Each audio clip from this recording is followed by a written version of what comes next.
Bismillahirrahmanirrahim. Alhamdulillahirabbil alamin arrahmanirrahim maliki yaumiddin. Nahmaduhu wa nasta'inu wa nastaghfiruh wa na'udzubillahi min syururi anfusina wa sayyiati a'malina. May yahdihillahu fala mudhillalah wa may yudlil fala hadiyalah. Asyhadu an la ilaha illallah wahdahu la syarikalah wa asyhadu anna Muhammadan abduhu wa rasuluh. Amma ba'd. Assalamualaikum warahmatullahi wabarakatuh. Alhamdulillah kita dipertemukan kembali oleh Allah di masjid ini untuk selain sholat berjamaah juga kita melanjutkannya dengan taklim dan tentu sesuai dengan yang sudah direncanakan kita melanjutkan hanja kita terkait dengan penerima zakat ya, yang 8 asnaf itu. Jadi dalam banyak situasi mungkin kita bingung ya, bahwa apakah 8 asnaf itu di suatu wilayah pasti ada atau tidak, itu kan urusan lain. Tapi yang jelas bahwa 8 ini tidak boleh digugurkan karena ketiadaannya. Nah, jadi karena ketiadaan kemudian aya nama zakat dengan seukur ger 4 asnaf, itu tidak bisa. Jadi hukum Allah itu tentu akan terus berlaku sedemikian rupa ila akhiril hayatil ard atau hayatid dunia, jadi sampai akhir kehidupan dunia. Nah, kemarin sudah disampaikan bahwa ada fuqara, ada masakin, kemudian ada amilin. Dan kemarin juga ada beberapa isu terkait dengan pandangan-pandangan mazhab terkait dengan kriteria fakir dan miskin itu sedemikian rupa. Kemudian juga amil ya, di di sini ada catatan lengkap nanti. Saya mungkin tidak perlu mengedit lagi lah, mungkin ini 34 halaman apa 37 itu saya lupa lagi. Ini nanti di print out saja, di fotokopi. Tapi memang ini jaraknya spasi setengah atau berapa, ini jadi agak lebar. Jadi 28 saya sudah potong jadi 28. Jadi tidak lagi 37. Baik, kita masuk ke ke mu'alaf ya, ke mu'alaf dulu. Karena kemarin kan syarat untuk amil itu kan sudah disebutkan juga kan. Jadi siapa saja yang boleh menjadi amil zakat, kemudian tugas-tugasnya seperti yang kita tahu. Ada mengumpulkan zakat atau jamu zakat, ada mencatat dan mengadministrasi zakat atau kitabatu zakat ya. Jadi kitabatu zakat itu artinya mencatat zakat itu yang masuk dan keluar ya. Jadi mencatat penerimaan zakat, membuat laporan keuangan zakat, menyimpan data untuk muzaki dan juga mustahik. Kemudian menjaga dan mengamankan harta zakat, ini yang dalam bahasa disebut sebagai hifdzuz zakat ya. Jadi menjaga. Jadi salah satu tugas dari amil itu adalah menjaga harta zakat yang dititipkan kepada mereka. Kemudian ada yang disebut dengan tahakkukul mustahiqin. Jadi ini yang agak berat itu. Jadi bagaimana tahakkuk itu artinya memastikan ya. Jadi menentukan dan memastikan siapa yang berhak untuk menerima zakat. Jadi ini perlu pendataan. Itulah mengapa saya bilang bahwa bagusnya Indonesia punya kementerian tersendiri terkait dengan zakat, jadi supaya lebih tertib gitu ya.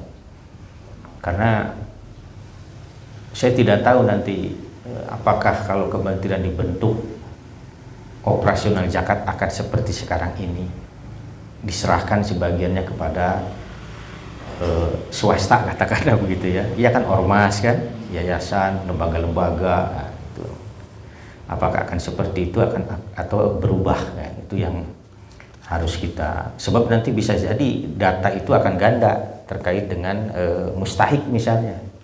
Kalau muzaki mungkin ya seorang muzaki pasti ingat betul kan, karena dia sudah mengeluarkan zakat. Ketika diminta oleh lembaga lain, dia akan mengatakan ini loh buktinya saya sudah ditarik zakat. Tapi mustahik gitu, mustahik kadang-kadang kan hese, nggak narima itu yang narima dia gitu. Nah, ini juga menjadi catatan. Jadi itu yang disebut dengan tahakukul mustahiqin. Jadi apa namanya itu, memastikan, menentukan ya, jadi mendata sedemikian rupa siapa-siapa saja orang-orang yang berhak menerima zakat, terus dalam kategori apa itu juga harus ditentukan.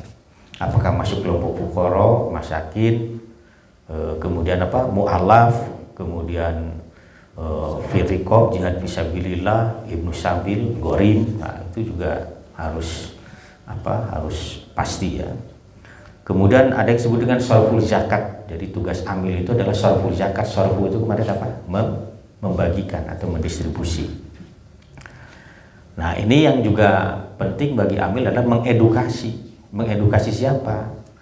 Mengedukasi muzaki juga mustahik. Jadi para orang yang sudah dikenakan kepadanya kewajiban bayar zakat itu perlu mendapatkan ilmu juga ya. Jadi seandainya pada satu ketika misal seperti yang terjadi di zaman Nabi kan, jadi ada kelompok masyarakat yang menunggu-nunggu itu petugas amil zakat dari Madinah tidak datang-datang. Nah, sementara Nabi pada yang sama juga menunggu-nunggu juga, ini kok belum setor juga gitu ya.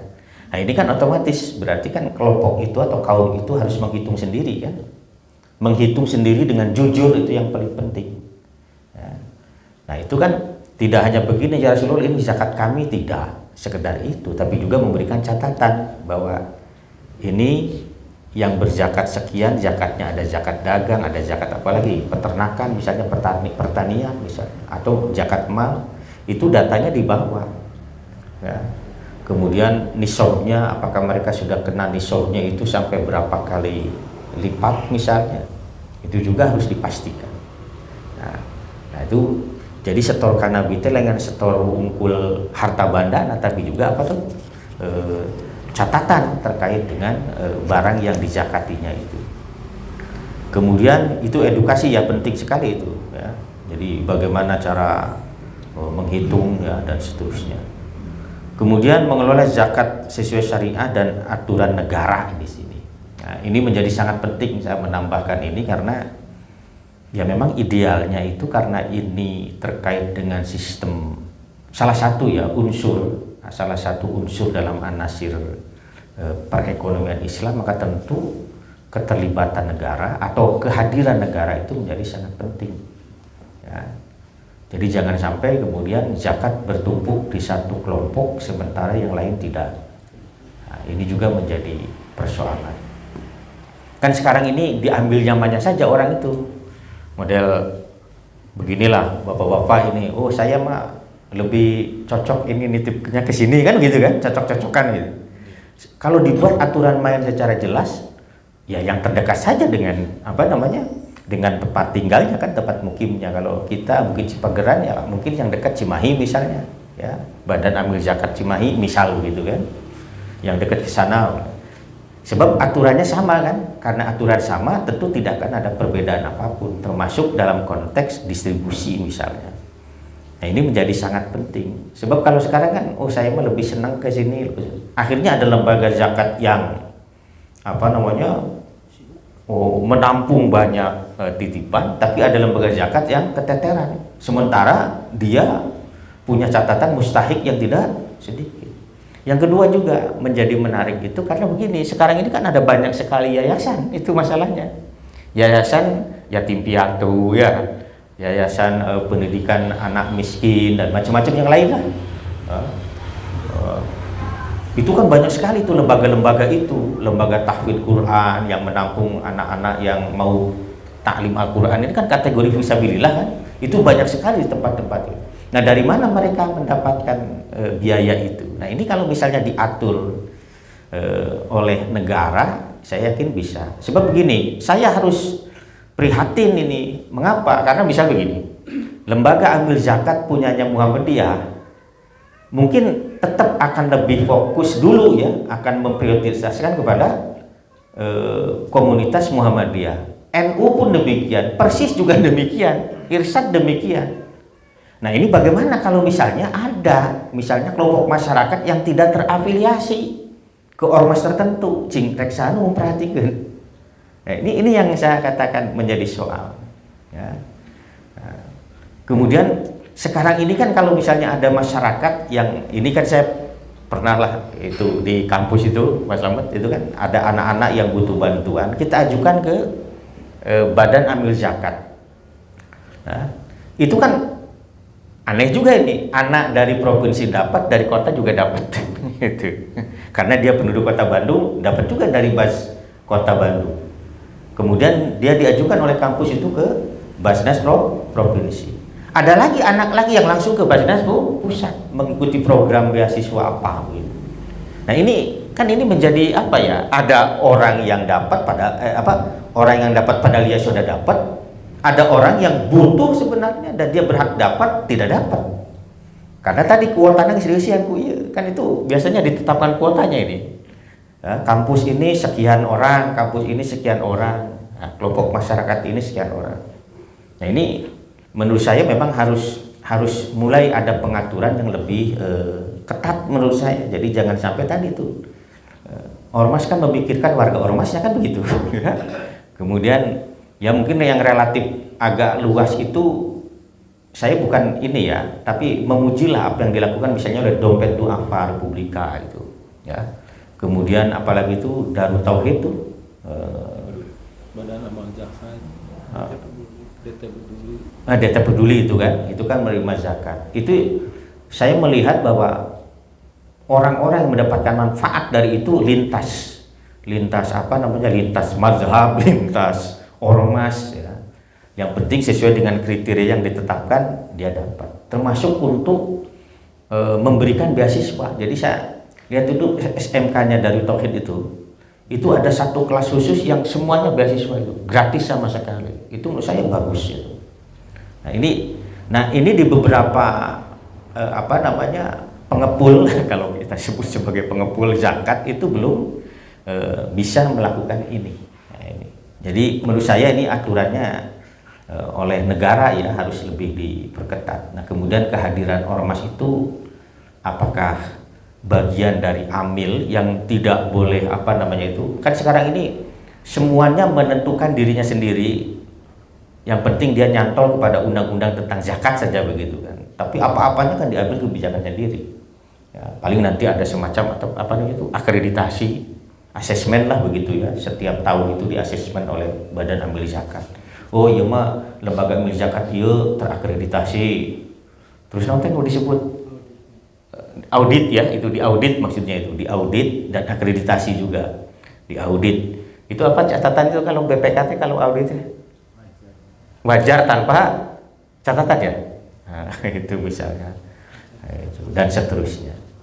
Nah, tapi sekali lagi bahwa tadi itu menurut saya distribusinya masih belum berkeadilan karena faktanya banyak itu orang-orang yang butuh modal misalnya ya, katakan fuqara masakin yang butuh modal itu ya, dan seterusnya.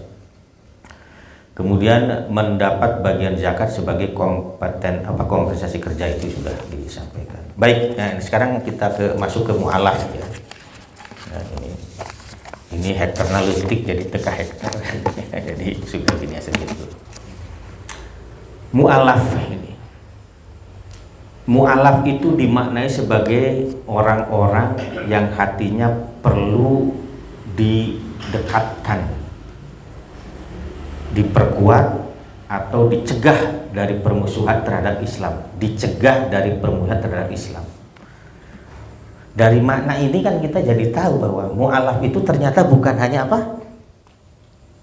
bukan hanya orang yang masuk Islam, orang yang baru masuk Islam, bukan hanya itu ternyata. Kalau kita melihat ya dari catatan, dan itu pendapat para ulama, saya baca dalam Bidayatul Mujtahid Ibnu Rus ya terkait dengan mu'alaf itu juga, bahwa orang yang kafir ya, dan orang kafir itu membenci sekali terhadap Islam, dan kita menginginkan agar kebenciannya itu tidak sampai merusak komunitas muslim dan ajaran. Nah, dia itu bisa diberikan zakat juga.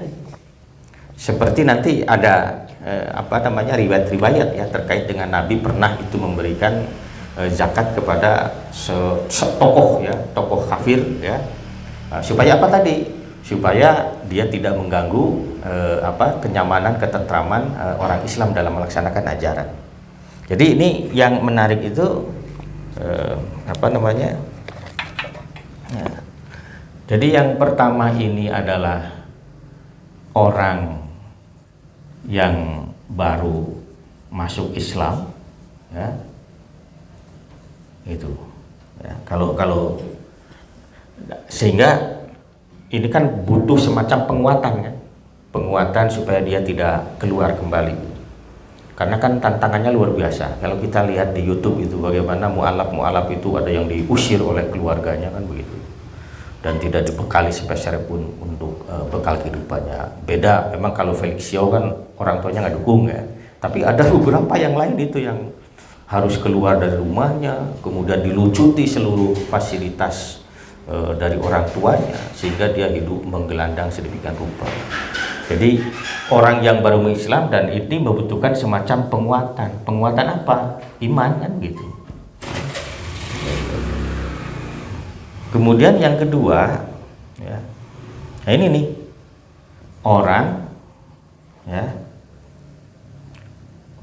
ini saya langsung saja dibagi dua ya, orang kafir non muslim ya, muslim ya, orang kafir yang memusuhi Islam atau umat Islam. Keperluannya apa ini? Pencegahan dari upaya mereka mengganggu ajaran Islam. Ini pandangan fikih sejak dulu, bukan hanya ulama kontemporer. Dan itu merujuk kepada apa yang dilakukan oleh Nabi dan juga para sahabat Nabi Muhammad SAW. Dan kalau selama ini kita memaknai mu'alaf qulubuhum itu adalah orang yang baru, kita menyebut mu'alaf gitu. Orang yang kan kata alafa itu artinya dilembutkan, gitu kan?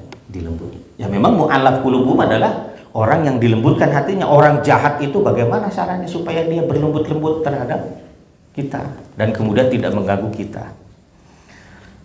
Nah, baik, yang pertama ya,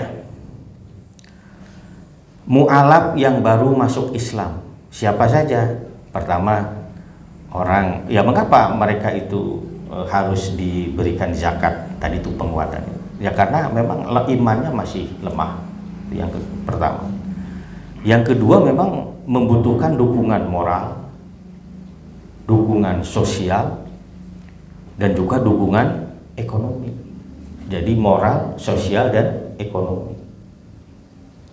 Kita bersyukur kan di kita itu, misalnya dari komunitas ini Pak Yudi apa, Tionghoa itu ada apa namanya tuh dulu itu, ikatan Piti ya, Persatuan Islam Tionghoa ya, Indonesia. Termasuk kalau dulu itu siapa tokohnya itu, saya lupa lagi, itu udah meninggal dunia. Saya pernah di jadwal yang masjid di jalan apa itu tuh, Tamblong apa namanya tuh, yang ke Asia Afrika. Kalau ada kan masjid masjid apa itu? Cengho ya? Ya, yang di jalan Tamblong itu. Ya, itu. Jadwal Jumat lah begitu. Ya. Tapi setelah masuk, ternyata banyak juga orang-orang kita yang maksudnya komunitas Sunda begitu yang juga ikut begitu ya. Jumatan di sana.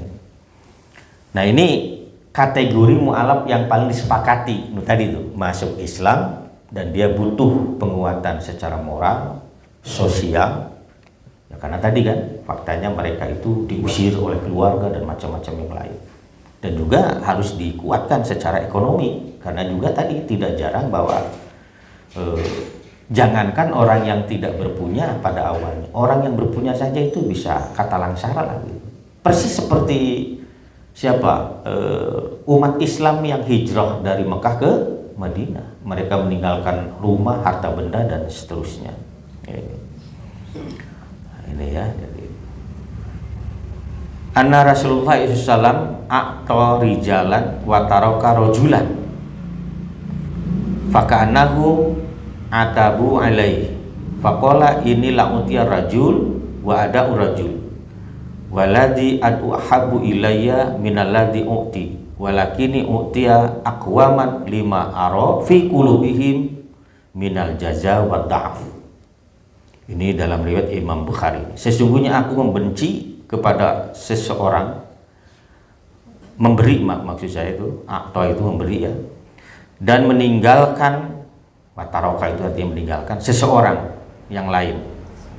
Jadi sesungguhnya aku memberi kepada seseorang dan meninggalkan seseorang yang lain.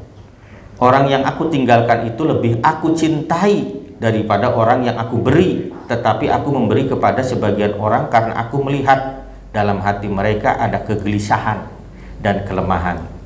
Ini yang seperti disampaikan oleh saya terkait dengan yang inilah wallahi inilah arahu mu'minan, kata Nabi, oh musliman.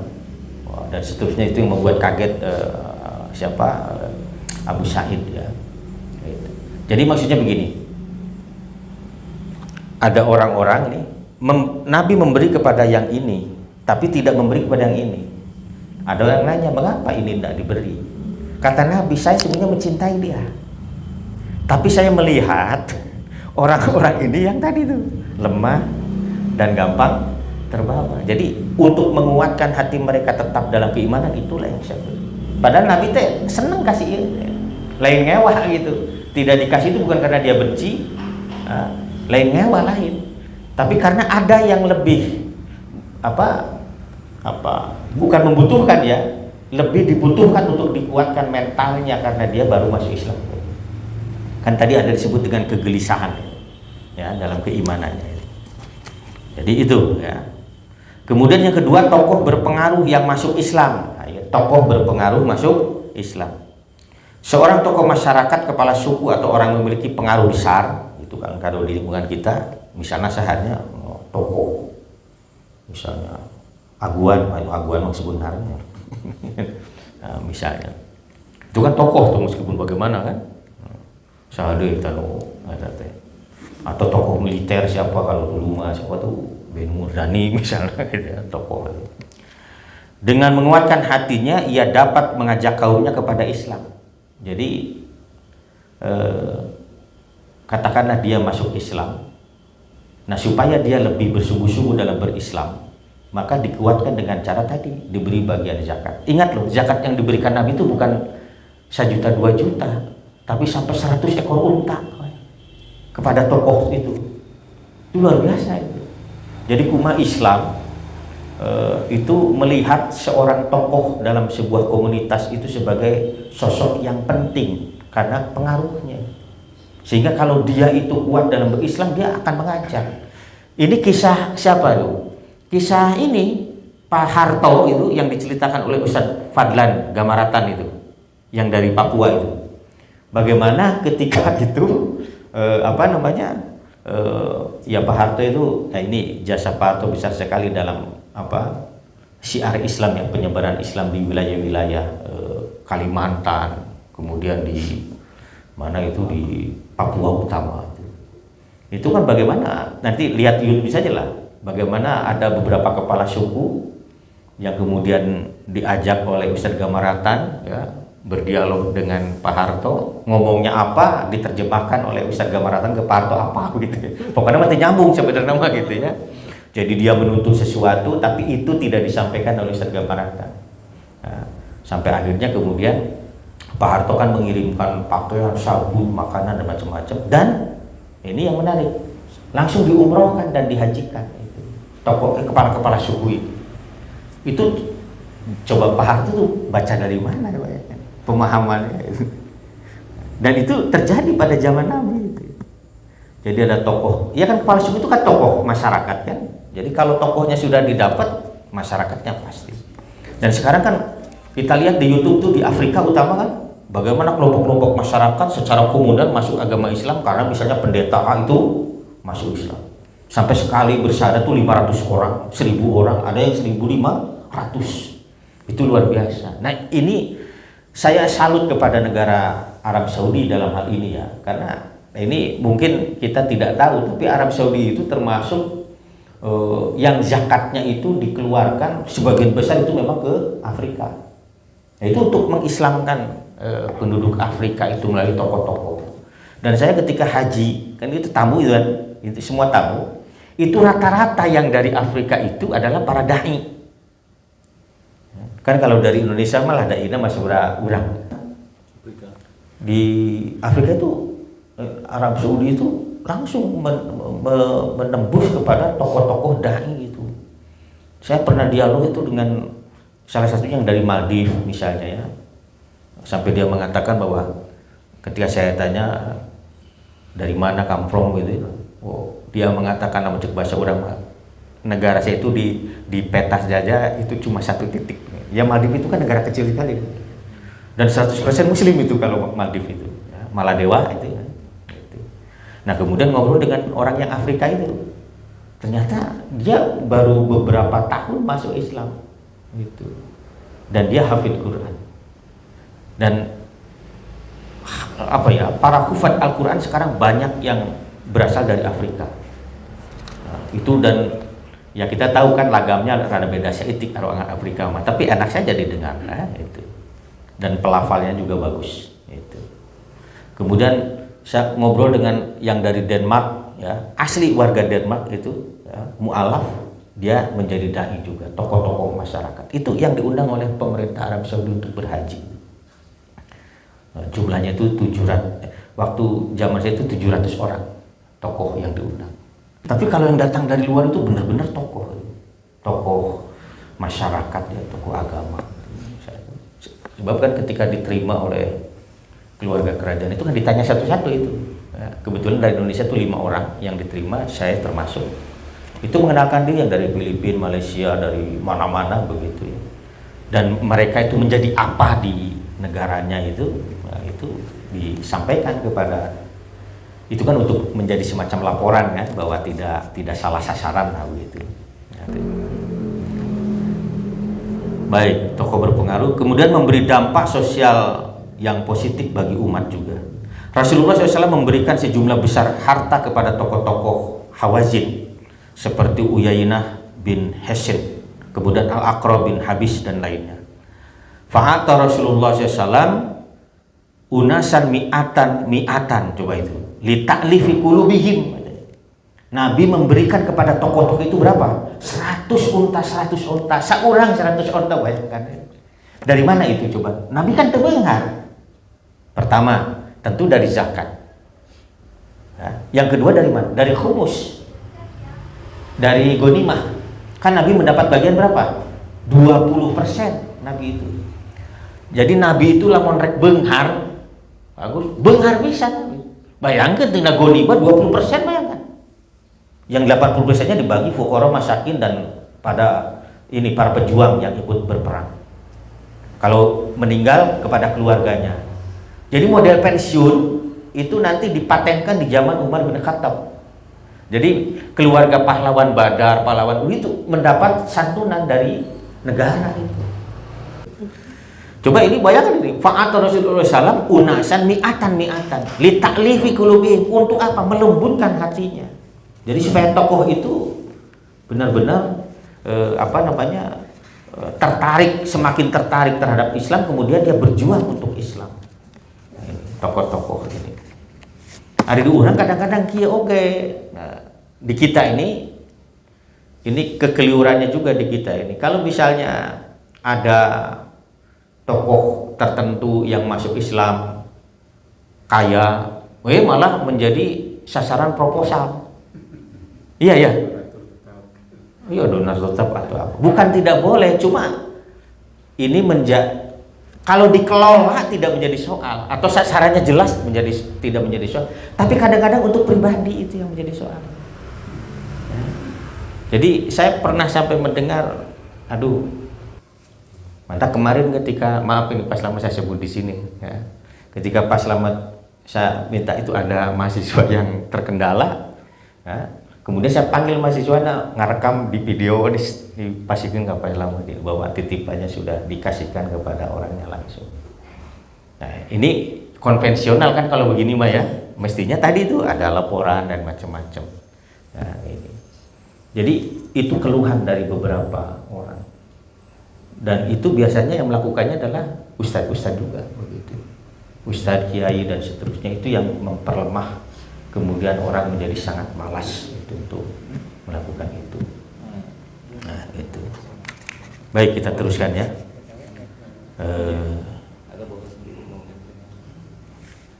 Kemudian yang tadi kan tokoh yang masuk Islam. Nah, ini non muslim yang diharapkan masuk Islam. Jadi orang kafir berarti kan? Itu merekti kalangan ahli kitab di kaum musyrikin, pokoknya nama min ahli kitab wal musyrikin ya gitu ya. Pokoknya orang kafir. Ya. Ulama Syafi'iyah, Hanbaliyah atau Hanabilah dan sebagian dari ulama Hanafiyah, orang kafir yang menunjukkan kecenderungan kepada Islam dapat diberi bagian zakat untuk melunakkan hatinya, maksudnya untuk menarik dia semakin tertarik kepada Islam. Itu dibolehkan, diperkenankan. Ini menurut siapa tadi? Pendapat mazhab Syafi'i, pendapat Hanabilah, Imam Ahmad ya, kemudian pendapat Hanafiyah juga sebagian. Namun mazhab Maliki membatasi kategori ini hanya bila sangat diperlukan dan ada maslahat yang besar. Jadi intinya 4 mazhab bersetuju ya, non muslim yang punya kecenderungan untuk bisa masuk Islam diberi. Cuma kalau yang 3 ini pokoknya beres, tapi Imam Malik memberikan syarat ya, kalau memang sangat diperlukan. Jadi maksudnya muridnya ari manehna boga duit loba, harta pakaya loba ya. Kemudian juga dia menunjukkan ketertarikan yang sangat, nggak usah gitu. Jadi ada semacam syarat. Tapi intinya 4 mazhab ini bersepakat bahwa non muslim yang sudah terlihat ya kecenderungannya untuk masuk Islam itu boleh dikasih zakat oleh panitia zakat atau amil zakat. Nah, kemudian yang keempat, non muslim yang dikhawatirkan memusuhi Islam, berbuat jahat kepada Islam dan orang Islam. Nah, kategori lain pada masa Nabi, orang kafir yang kuat berpengaruh yang ditakutkan akan menimbulkan gangguan terhadap umat Islam. Itu yang pertama. Yang kedua, memberi zakat kepada mereka termasuk strategi meredam konflik. Jadi ini tadi itu yang Nabi kasih itu kepada tokoh-tokoh non muslim itu. Kemudian yang kelima, muslim yang diharapkan membantu Islam, yaitu orang muslim yang memiliki pengaruh. Jadi guys muslim mana guys jadi Islam ya.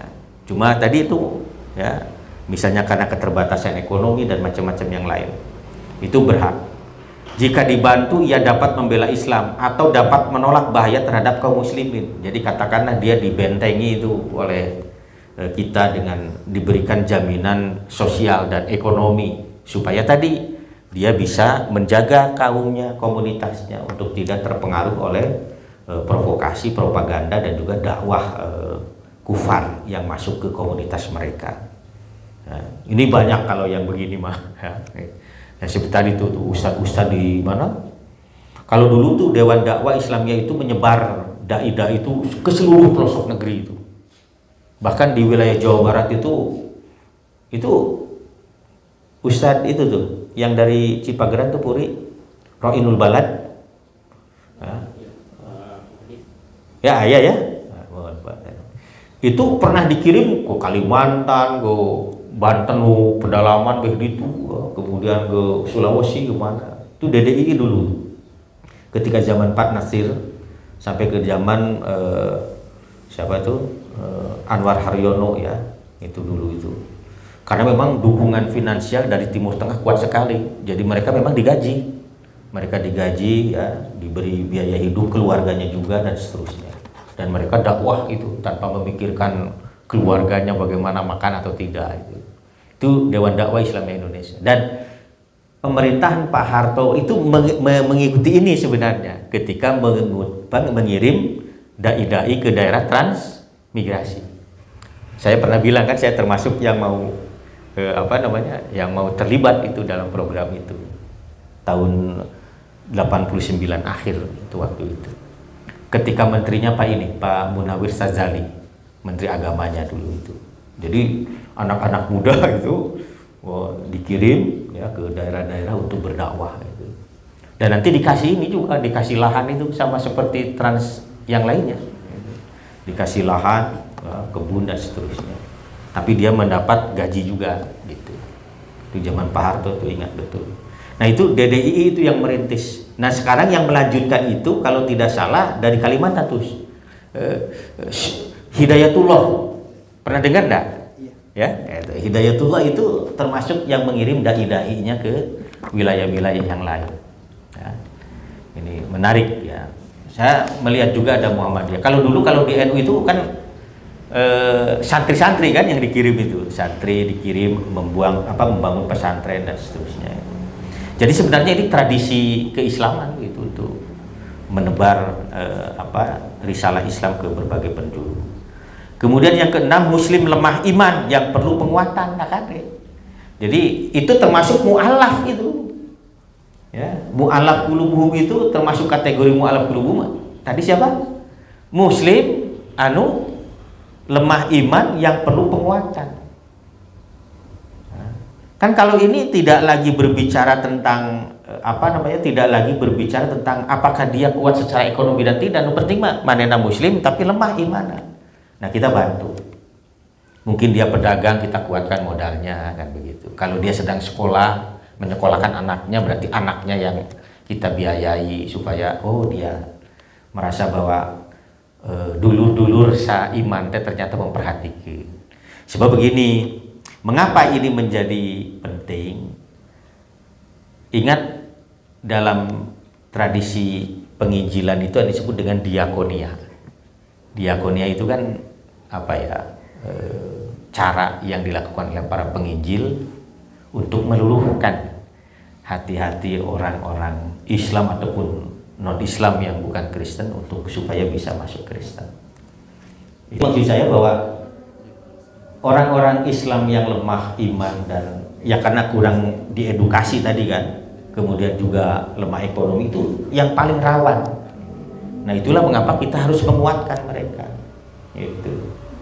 Jadi mengapa Fukoro Masakin itu posnya gede sekali itu karena ini begitu. Karena mereka adalah kelompok yang paling rawan untuk bisa secara mudah untuk diajak masuk ke wilayah mereka.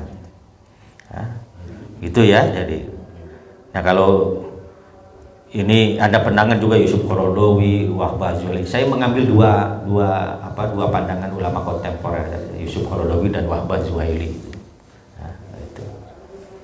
Jadi orang kafir yang ditakutkan akan memusuhi Islam, dan itu berdasarkan pandangan ulama kontemporer juga. Tapi kan tadi ada rujukannya kan di zaman Nabi bahwa Nabi pernah memberikan itu kepada tokoh kafir supaya tadi itu bisa dicegah makar yang mereka lakukan. Ini ada dalil-dalilnya juga ya. Sini ada Nabi memberi harta kepada mu'alaf, ada hadis tentang Nabi memberi kepada pemimpin Quraisy setelah Futuh Mekah kan, Abu Sufyan itu kan, Uyainah bin Hisn, Al-Aqra bin Habis dan yang lain-lain. Baik. Sekarang yang ke berapa berarti 5 ya. Di sini Rikob itu yang keempat, sebenarnya yang kelima. Sebab tadi yang nomor satunya Fukoro dan Masakin dihijikan ya. Nah. Rikob itu kan artinya leher sebenarnya.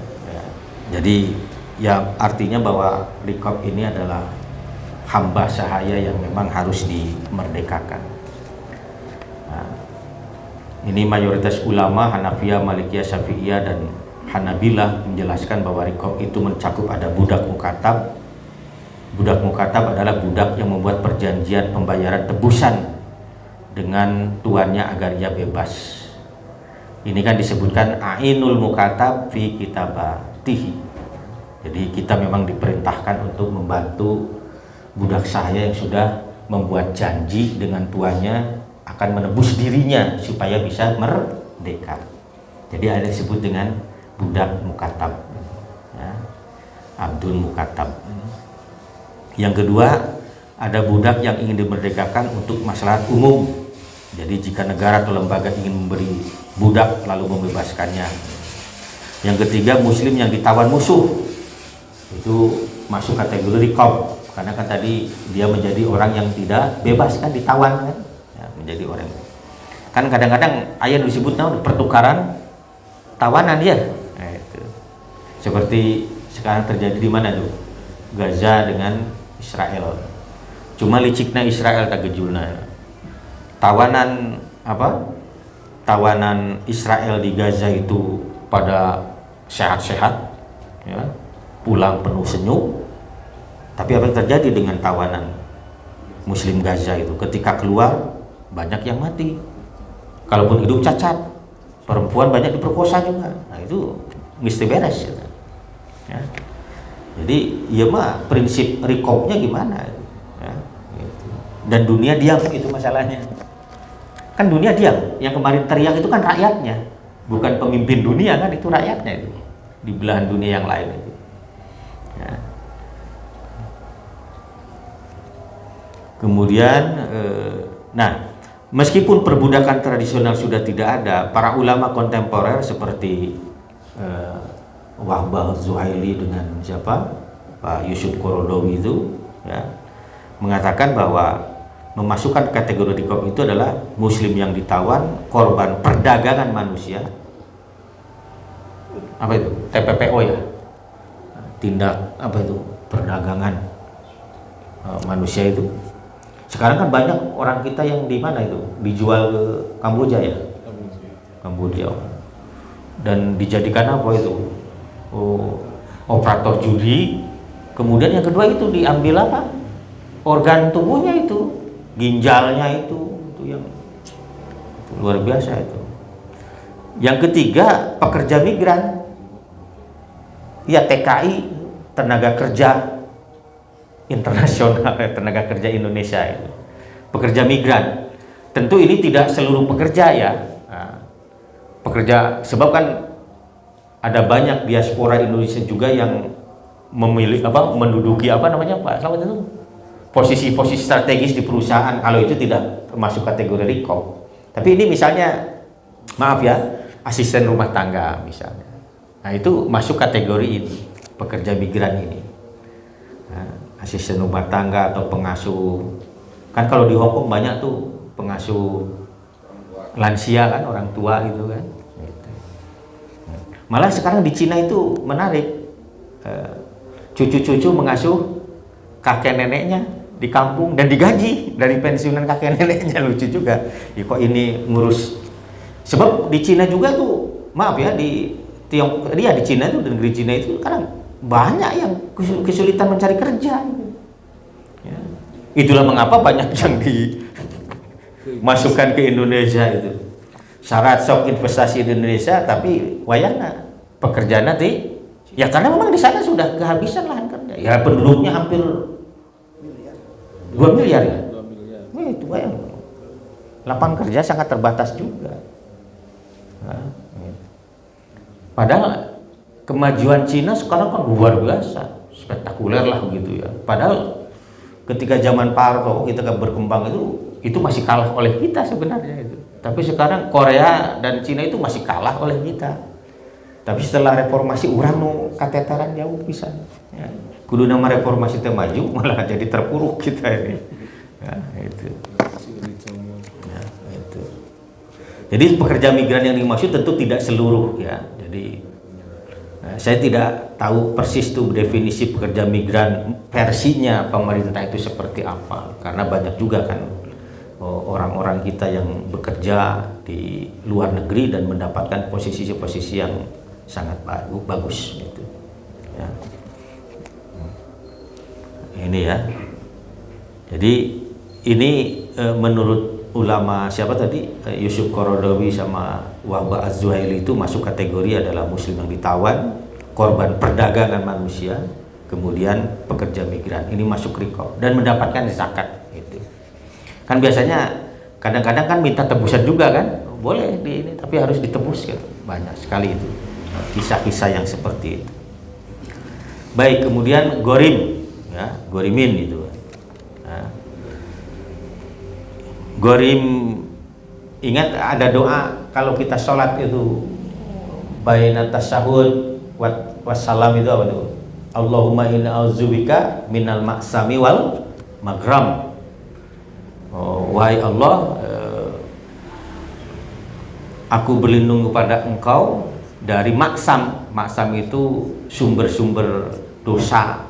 Jadi perilaku dosa, sikap dosa, tutur apapun itu. Wal maghram, dan dari keterpurukan secara ekonomi.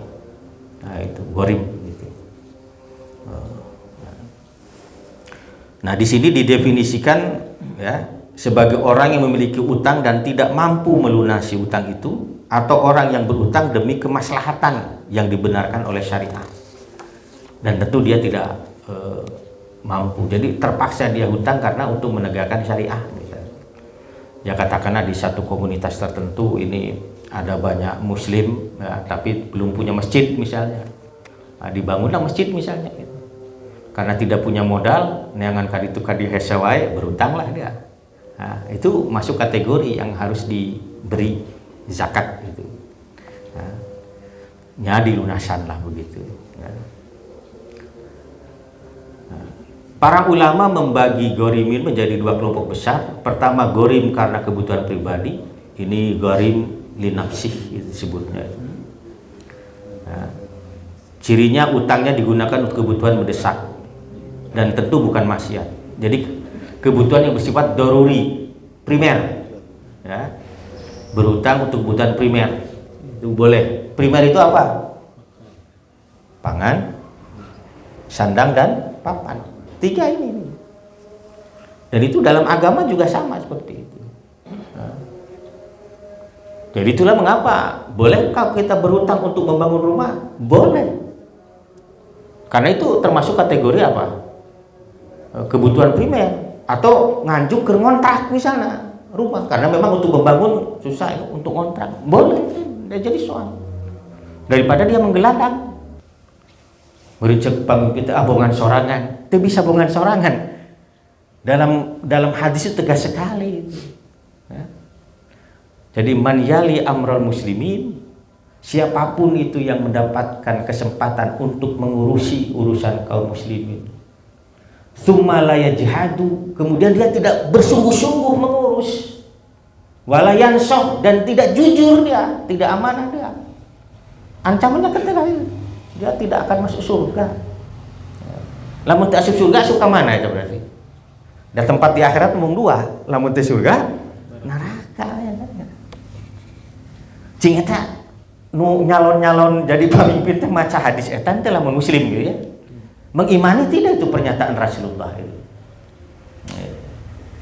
Nah, itulah mengapa tadi saya bilang bahwa zakat itu memang perlu diberdaya. Itulah mengapa saya cing mikir pemerintah ulah sebatas di direktorat lah kalau bisa zakat itu.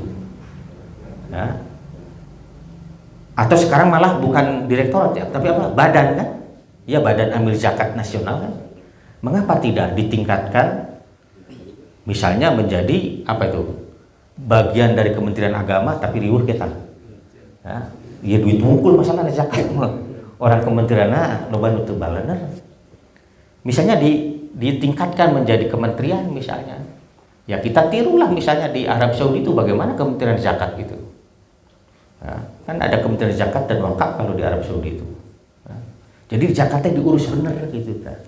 Sebenarnya ku zakat bisa. Sebab potensi zakat itu kata badan ke Pak Didin Hafidudin dulu ya, kan beliau awal yang memimpin badan ini, karena beliau itu orang yang pertama itu yang meneriakan terus tentang pentingnya pengelolaan zakat yang lebih baik, yang lebih modern, itu Pak Didin itu dulu tuh. Kemudian ada Pak siapa, Syafi Antonio kan begitu, kemudian datang, dan sekarang kan ramai sekali, luar biasa ya. Nah, maksud saya bahwa kalau itu dikelola benar dan potensinya itu triliunan, itu bukan sedikit ya, triliunan itu menurut saya bisa membangun apapun. Kan saya pernah cerita ya, pemerintah Mesir itu sampai untuk membiayai APBN-nya begitu, itu harus pinjam kepada Al-Azhar ya. Al-Azhar itu mengandalkan apa? Zakat, infak, sedekah, dan wakaf. Bayangkan itu. Utama wakaf itu, Al-Azhar itu bisa membantu negara. Kemudian yang kedua ada gorim karena kepentingan masyarakat. Kata tadi gorim li nafsi, kalau ini gorim li gairi. Dia berhutang karena ingin membantu orang lain atau lingkungan masyarakatnya. Ya, ini kan kita bisa melihat lah, ada ya tadi tuh membangun masjid untuk kepentingan masyarakat kan, membangun sekolah dan seterusnya itu kan. Meskipun membangun sekolah itu bisa masuk kategori jihad fisabilillah gitu kan. Misalnya nih, seseorang yang mengumpulkan dana untuk mendamaikan pihak yang bertengkar. Jadi kemudian orang yang menanggung utang kelompoknya agar tercipta perdamaian, atau penanggung utang untuk kegiatan sosial. Ini bisa nanti diterjemahkan sebenarnya.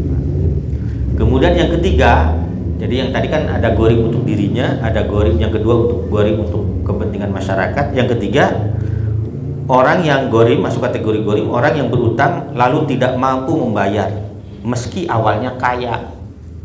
Ini ada hadisnya dalam kitab hadis itu, dalam kitab zakat. Jadi orang yang kaya bangkrut, nah, sementara dia masih punya utang. Saya tidak tahu persis kalau pilot itu dia punya utang tidak? Ada perusahaan yang dipilotkan itu, dibangkrutkan. Punya ya. Nah itu lama bener. Tapi sekarang kan ada dipilotkan tapi menjadi modus supaya tadi lepas dari kewajiban membayar karyawan misalnya, pesangon dan macam-macam. Sekarang banyak juga yang begitu. Jadi orang yang punya perusahaan, kemudian dia bangkrut, ketika katakanlah untung perusahaannya, dia rajin zakat juga dan seterusnya, bangkrut, nah itu wajib dibantu. Nah itu pentingnya amil tuh, mencatat tuh gitu. Ada semacam pendampingan begitu kan. Baik, kemudian fisabilillah, kagok kurang tamat kenanya. Fisabilillah ini. Ini pendapat mayoritas ulama klasik, berarti kalau disebut klasik berarti 4 yang populer kan. Apa tuh? Hanafiyah, Malikiyah, Syafi'iyah, dan Hanabilah. Itu.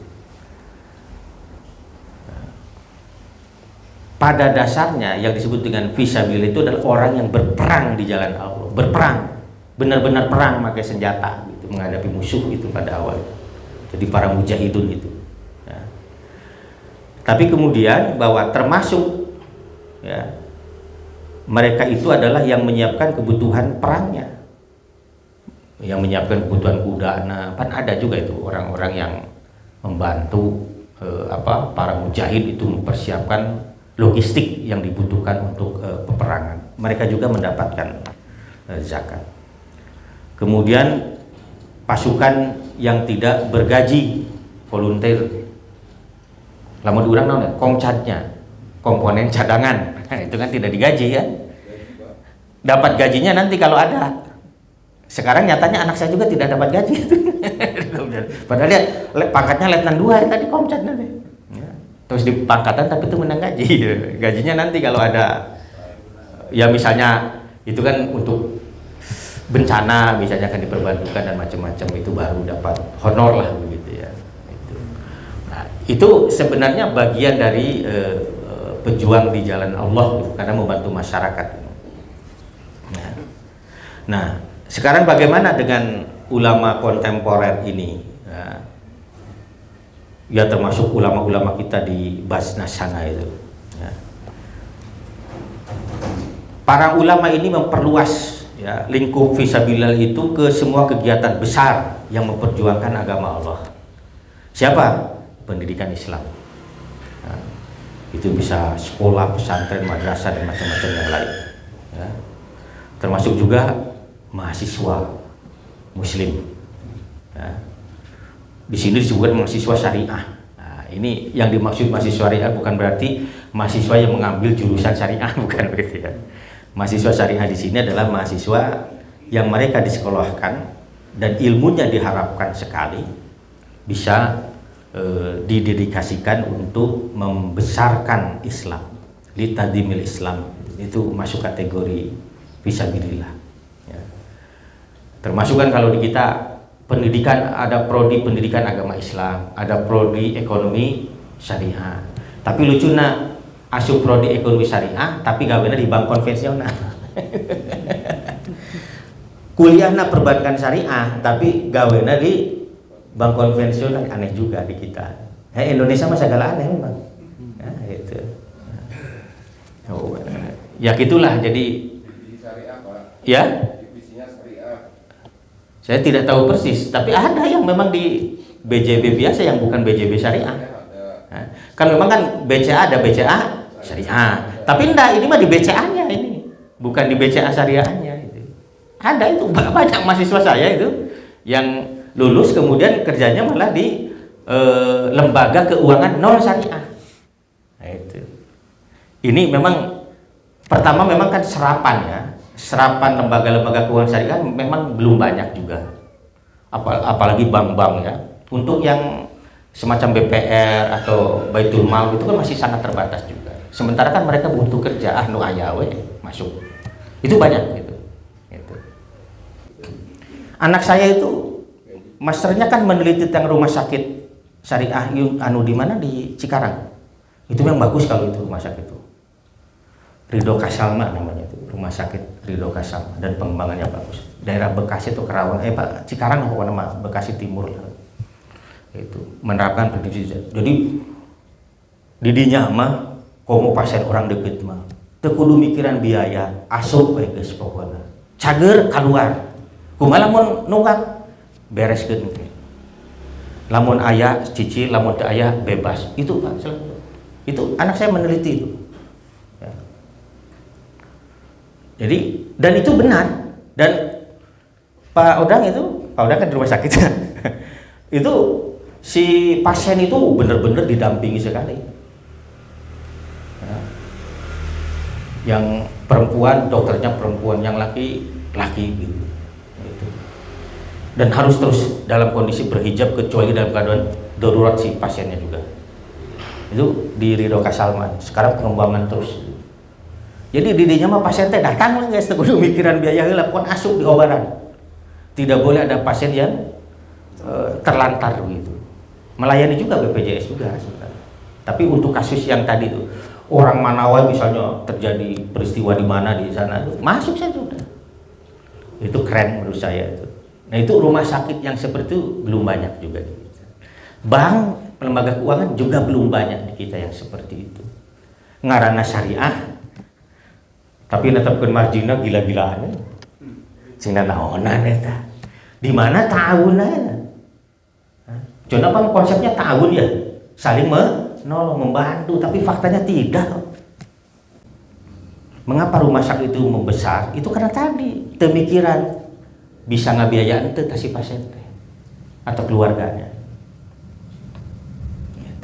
Nah, tapi saya tidak tahu sekarang ya, ini beberapa tahun yang lalu ketika anak saya meneliti begitu prinsip syariah itu benar-benar dilaksanakan.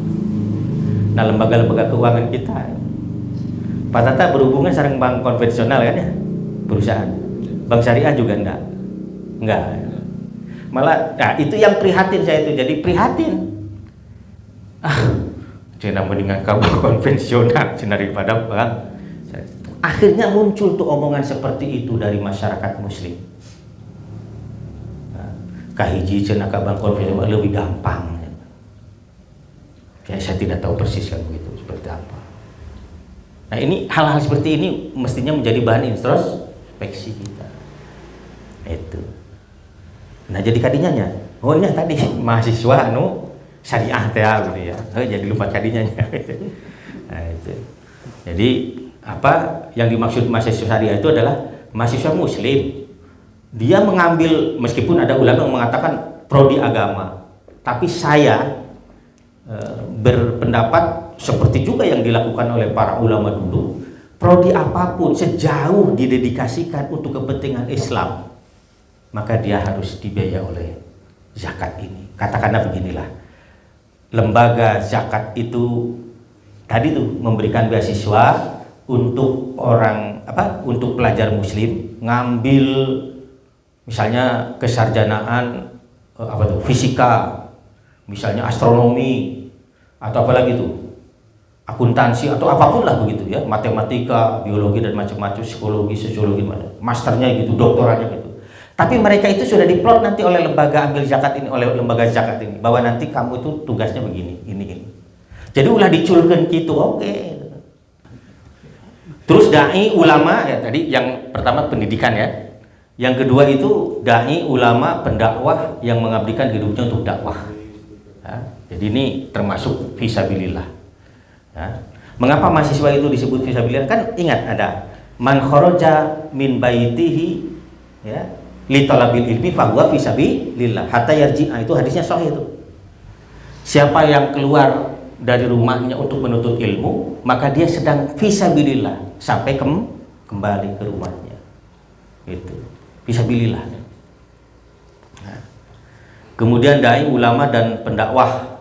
Tapi tentu dai yang dimaksud di sini yang benar-benar tadi yang saya sebut, seperti dai-dainya DDII, dai-dainya Hidayatullah, itu yang luar biasa mereka itu. Ya. Nah, itu. Jadi lain dai sakali manggung sakieu kan sudah ada tarifnya sekarang kan. Nah, itu aduh ya rusakna Islamnya kuno kieu. Ya. Kemudian program pembinaan umat, penyebaran Al-Quran dan ilmu agama seperti yang kemarin ada yang dari Badan Wakaf Al-Quran ya yang datang ke sini. Nah itu orangnya itu berhak mendapatkan zakat mereka itu. Jadi lain ngumpul orang nyumbang ke meuli Quran, tapi merekanya juga yang mendedikasikan hidupnya untuk menyebarkan Al-Quran itu mendapatkan juga zakat. Saya tidak tahu itu Badan Wakaf Badan BWA ya, Badan Wakaf Al-Quran itu bagaimana menggaji mereka itu dari apa gitu ya. Kemudian pembelaan hukum untuk kepentingan Islam dan kaum muslimin, itu juga para hakim maksudnya itu para pengacara ya maksud saya itu, para pengacara yang membela, kan kemarin itu ada yang disebut TPUA ya kalau tidak salah itu, tim pembela umat ulama dan A-nya apa ya, gitu nama ya itu. Jadi itu mereka mendapatkan itu ya. Sejauh yang diperjuangkan adalah kepentingan umat Islam dan Islam ya. Kemudian program pertahanan negara dalam arti yang luas, pelatihan bela negara ya. Jadi ini juga bisa mengambilnya dari zakat gitu ya. Kemudian program keamanan yang melindungi umat itu. Baik itu ya. Nah kemudian ini dalilnya banyak juga. Yang terakhir ini Ibnu Sabil sajalah yang langsung ya. Nah, itu. Ibnu Sabil. Pertama, musafir yang kehabisan bekal. Ya, termasuk di dalamnya adalah kehabisan uang di tengah perjalanan. Saya pernah mengalami waktu di Jawa Timur. Keluar STM kan saya ke Jawa Timur tahun 87 itu, dari Lirboyo mau balik ke Jember, beakeun ongkos nyimpang ke pos polisi terminal Probolinggo, saya ingat betul itu. Saya berterus terang bahwa saya tidak kemusibahan apapun, cuma saya kehabisan bekal. Dompet saya kasih, dompetnya memang kosong. Nah polisina bager alhamdulillah di Pasien Artos Manang ya.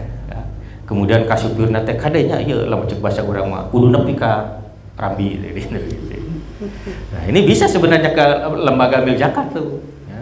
dalam pandangan orang kehabisan bekal. Apalagi saya penuntut ilmu kan ketika itu kan, santri bayangkan itu, santri ngan kakolotan deh, itu.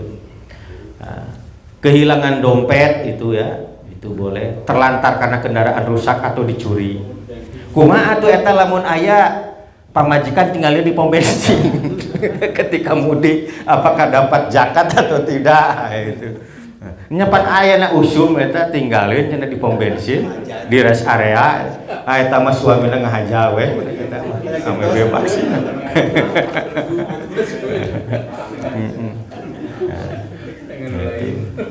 Itu yang pertama ya.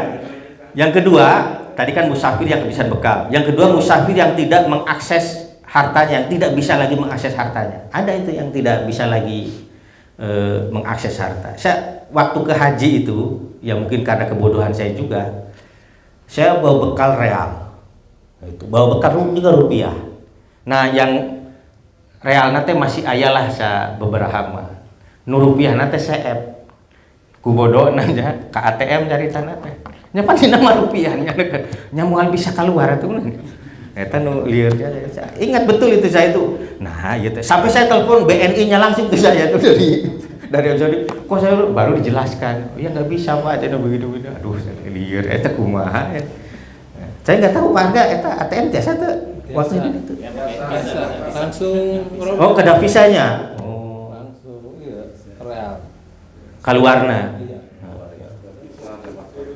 Mungkin sayanya belum paham itu waktu itu. Jadi nganggo padahal dirinya aya maestro nyapan aya logona maestro visa kadang mah biasanya lu kata tapi dah rasaan asa dieusian heula meh berangkat teh aya keneh yakin eta lah cukup lah keur meuli oleh-oleh mah saya begitu itu. Nah, sampai ke pulang penasaran di dalam diri, oh bener aya keneh itu. Ingat betul itu saya tuh. Nah, kemudian tidak ada fasilitas untuk menarik uang itu tadi itu bisa mendapatkan zakat. Kemudian terputus komunikasi sehingga tidak bisa meminta kiriman itu juga. Kemudian yang ketiga termasuk Ibnu Sabil, orang yang bepergian untuk tujuan syar'i, perjalanan menuntut ilmu. Contohnya apa itu? Ini yang saudara-saudara kita yang khuruj itu tuh, itu bisa masuk kategori ini, masuk kategori. Perjalanan untuk berdakwah, perjalanan bisnis yang halal, ya. Kalau memang kemudian kita sepen bekal lah maksudnya begitu ya. Kemudian perjalanan berobat juga, karena ya Pak Odang lah di Hasan Sadikin, oh itu banyak orang yang dari kampung mana kan ya.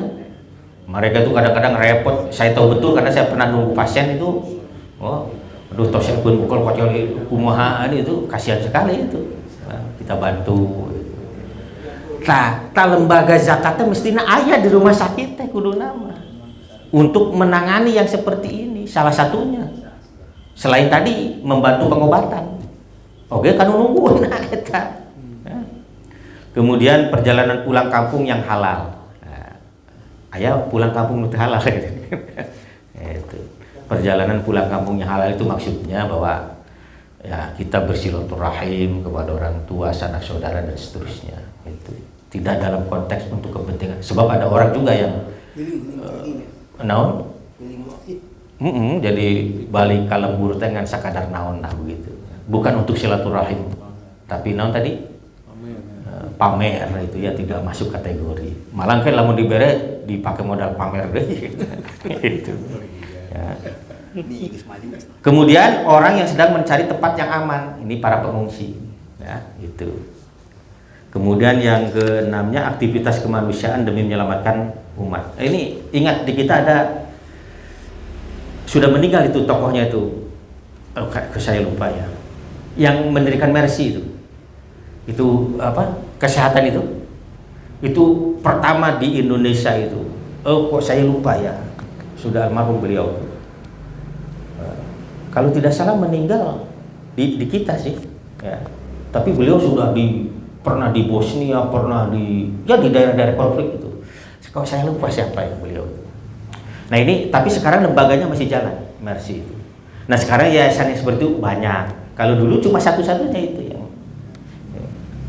Nah itu Ibnu Sabil masuk kategorinya. Jadi orangnya ya, jadi orangnya. Nanti kalau misalnya untuk obat ini nanti diambil dari pos yang lain. Gitu. Nah itulah beberapa hal yang bisa disampaikan terkait dengan siapa saja yang menerima zakat. Cuma satu catatan yang menarik menurut saya tadi, bahwa pertama ya, sudah waktunya menurut saya itu manajemen zakat di Indonesia itu memang harus diperbaiki, baik dari segi infrastruktur ataupun infrastruktur, regulasi. Nah, bila perlu harus didirikan Kementerian Zakat gitu, supaya tadi lebih tertib, tepat corok kokot. Ya. Ada lembaga yang dapat banyak, ada lembaga yang tidak. Sementara mustahikna pabalataken. Gitu. Jadi kalau diatur oleh kementerian itu kan datanya akan lebih valid. Ya seperti Kemensos itu meskipun ada bocor-bocor ya begitu, tapi kan kalau merujuk kepada datanya itu bisa valid. Ngan orang masih kena aya nepotisme teh. Kuduna itu nu menang, kusabab ieu keluarga orang menang. Nah, itu yang menjadi masalah di kita. Itu saja mungkin. Mudah-mudahan penjelasan tentang zakat. Nanti ini tambahan catatannya nanti saya. Ini mau file ini aja ya. Show filenya aja ya, supaya nanti bisa dikemas lagi, supaya tidak terlalu banyak. Nanti saya akan kasihkan. Dan insya Allah pekan depan kita masuk ke wakaf dulu ya. Mau wakaf dulu atau waris dulu? Wakaf dulu apa itunya? Wakaf dulu, pembahasan tentang wakaf. Nah, nanti setelah itu waris. Nah, kayak waris mah kudu mawa catatan. Nah, sebab ada ujian anak ya. Gitu. Itu saja, mudah-mudahan negeri kita menjadi lebih makmur, lebih berkeadilan. Tekudu mikiran hari jadina, jika mudah-mudahan kita diselamatkanlah dari hal-hal yang seperti itu. Ke urang menu penting mah soleh hirup di payunan Allah, supaya orang kenging keberkahan di dunia dugikeun ka di akhirat. Kita tutup saja dengan doa akhir majelis. Subhanakallahumma wa bihamdika asyhadu an la ilaha illa anta astaghfiruka wa atubu ilaik. Wassalamualaikum warahmatullahi wabarakatuh.